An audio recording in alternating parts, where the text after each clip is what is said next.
This is an examination of the hidden human condition. This is the Hidden Killers podcast With Tony Bruschi. Well, it's a story that makes you go,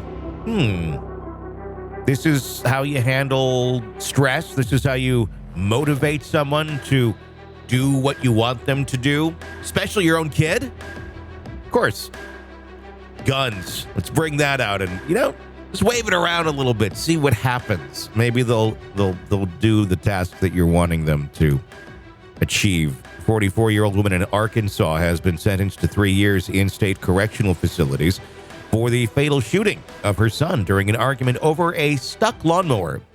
Tabatha Lynn Pebler pled guilty to manslaughter in the death of 27-year-old Brandon Chrisco. And yes, you heard right, 3 years for shooting her son. I don't even know what to make of it. The incident occurred May 31st of 2023 when deputies from the Fulton County Sheriff's Office reported a 911 call from Pebler, who confessed to shooting her son. According to the probable cause affidavit, the argument began when Pebler's riding mower got stuck and she asked Chrisco for assistance. Pebler said that her son was upset at having to get the mower unstuck.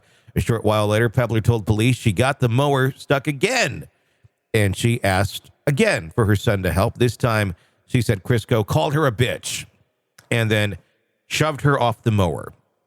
Pebler said she went to the car approximately 250 yards away and got her pistol out of the car in the console. The affidavit states Pebler said that she took the short way to the vehicle and that her son had taken the long way. Pebler said that her son was coming after her and she fired several warning shots. Pebler said that she then moved towards her son and fired a shot at him. Pebler said she was not meaning to kill him, just wanted to scare him and stop. Investigators reported that the evidence from the scene showed that Pebler first moved 18 feet towards Chrisco after retrieving her firearm from the car and fired a shot.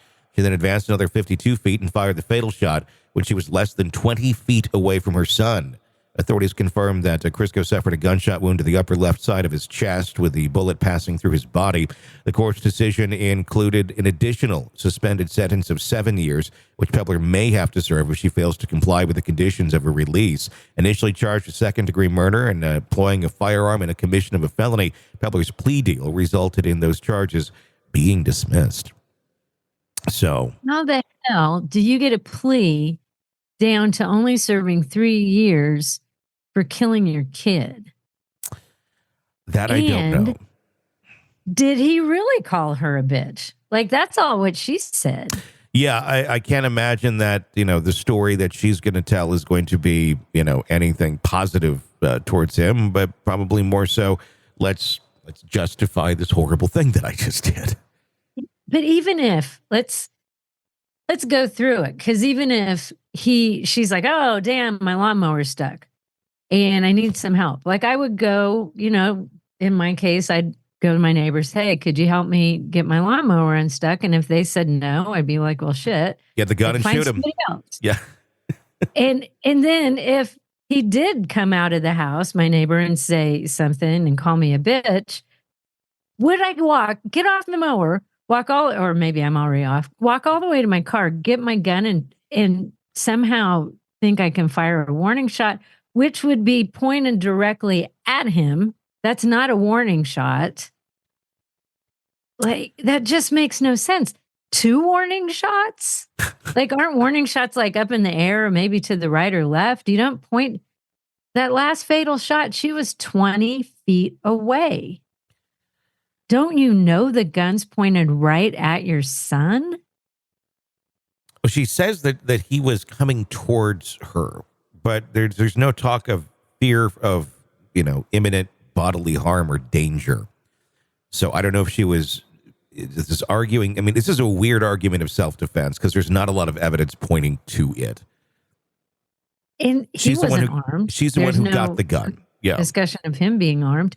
And she had already shot one shot, which if the second one was like that, it makes me wonder, the guy's like, damn, Mom, and goes to get the gun from her.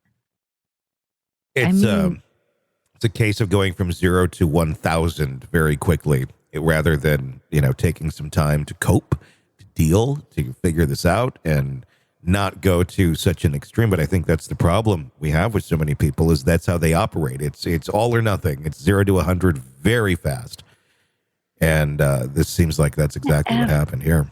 Pointing a gun at your kid. Yeah, that's the whole other Just part. because your kid didn't want to help you get the lawnmower unstuck. Well, we've learned That's enough to kill your child over? We've learned many times on the show that not everyone has maternal or paternal instincts in them, and they look at their children as just, another target, if you will.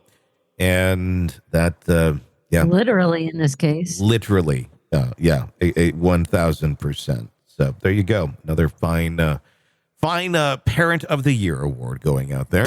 Want to listen ad-free? Want advanced access to all of our interviews before anyone else? Become a True Crime Today Premium Plus subscriber on Apple Podcasts. You get every episode commercial-free. So you can binge on true crime until you can binge no more. Search True Crime Today Premium Plus on Apple Podcasts now, or go to our podcast page and sign up now. More of the Hidden Killers podcast next.